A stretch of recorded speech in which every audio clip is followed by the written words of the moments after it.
Hello friends, स्वागत है आपका कामेश्वरी दीप चैनल पर। आज मैं आपसे बात करूंगी लालच के बारे में कि किसी काम को लेकर हमें कितना फ़ायदा हो रहा है और दूसरे को नुकसान हो रहा है।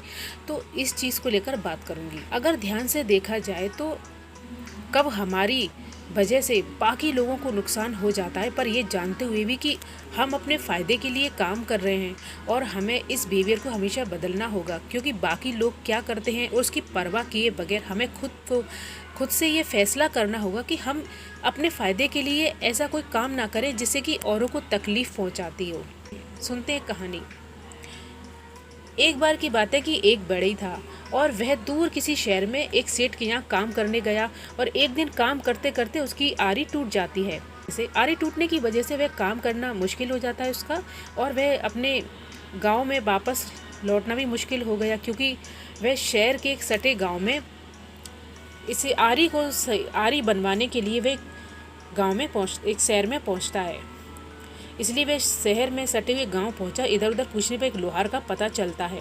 एक बार की बात है कि एक बढ़ई था और वह किसी दूर शहर में सेठ के इनाम का एक बार की बात है कि बढ़ई था और वह किसी शहर में एक सेठ के यहाँ पर काम करने गया और काम करते करते उसकी एक दिन आरी टूट गई। अब वह आरी बनवाने के लिए गांव गया, जो शहर के साथ में ही था, सटा हुआ था। वह एक गांव पहुंचा और इधर उधर पूछने के बाद में उसे एक लोहार का पता चलता है और वह लोहार के पास गया और बोला, भाई मेरी आरी टूट गई है और तुम मेरे लिए एक आरी बना दो अच्छी सी। अब लोहार बोला, बना तो दूंगा पर इसमें समय लगेगा, तुम कल इसी वक्त आ जाना और मुझसे आरी ले जाना। अब बड़े को तो जल्दी थी, सो उसने कहा, अरे भाई कुछ पैसे अधिक ले लो, तो मुझे अभी आरी चाहिए। तब वह बड़े बोला कि पैसे की बात नहीं है भाई, अगर मैं इतनी जल्दबाजी में औजार बनाऊंगा तो मैं खुद इससे संतुष्ट नहीं हो पाऊंगा, क्योंकि मैं औजार बनाने में कभी भी अपनी तरफ से कोई कमी नहीं रखता। अब बड़े ही तैयार हो गए इस बात के लिए और अगले दिन जाकर वह आरी ले आया। आरी ले आता है और आरी बहुत अच्छी बनी थी। बड़े पहले की अपेक्षा आसानी से और पहले से बेहतर काम करने लगा। अब बड़े ने खुशी से ये बात अपने सेठ को बताई। अब उसने सेठ से लोहार की बहुत प्रशंसा की। सेठ ने भी आरी को करीब से देखा और इतने पैसे लिए हैं यह लोहार ने, तो ये तो बहुत कम है। सेठ ने बड़ी से पूछा कि कितने की है। उसने बोला 10 रुपए की। तब सेठ ने मन ही मन सोचा कि अगर शहर में इतनी अच्छी आरी के कोई भी 30 रुपए तो दे ही देगा, क्यों ना मैं उस लोहार से ऐसी दर्जनों आरियां बनवाकर शहर में बेचाऊं। अगले दिन सेठ लोहार के पास पहुंचा और बोला, मैं तुमसे ढेर सारी आरियां बनवाऊंगा और हर आरी के 10 रुपए दूंगा, लेकिन मेरी एक शर्त है कि आज के बाद में तुम सिर्फ मेरे लिए ही काम करोगे और किसी के लिए आरी नहीं बनाओगे।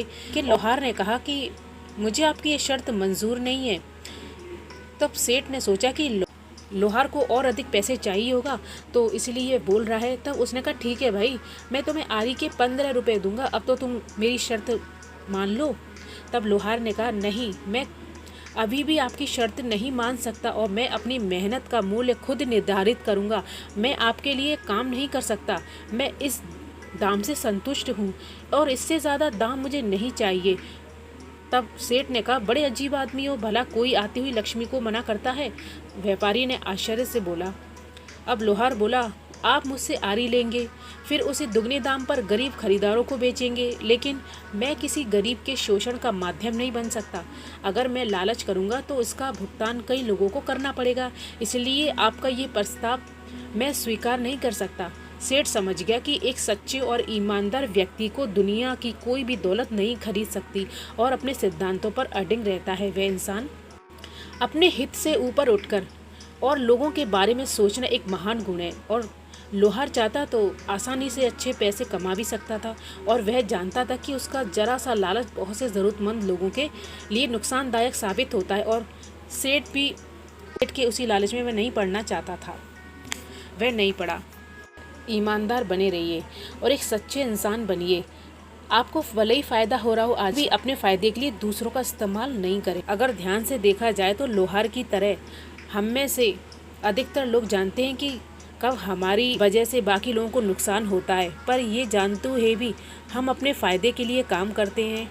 तो इस चीज़ को हमें बदलना होगा ताकि बाकी लोग भी परवाह ना करें और खुद से फैसला करें कि हमें क्या सही लगता है। अगर हमें सही लगता है तो वो सही है और गलत लगता है तो वो गलत। लेकिन एक बार ज़रूर आप अपने मन से पूछें, अपने दिल से पूछें कि आप वो काम सही कर रहे हैं या नहीं। धन्यवाद फ्रेंड्स। अगर आपको मेरा वीडियो पसंद आया हो तो इसे लाइक ज़रूर कीजिए, सब्सक्राइब कीजिए मेरे चैनल को, बेल आइकन के बटनों से भी ज़रूर प्रेस कीजिए। Thank you.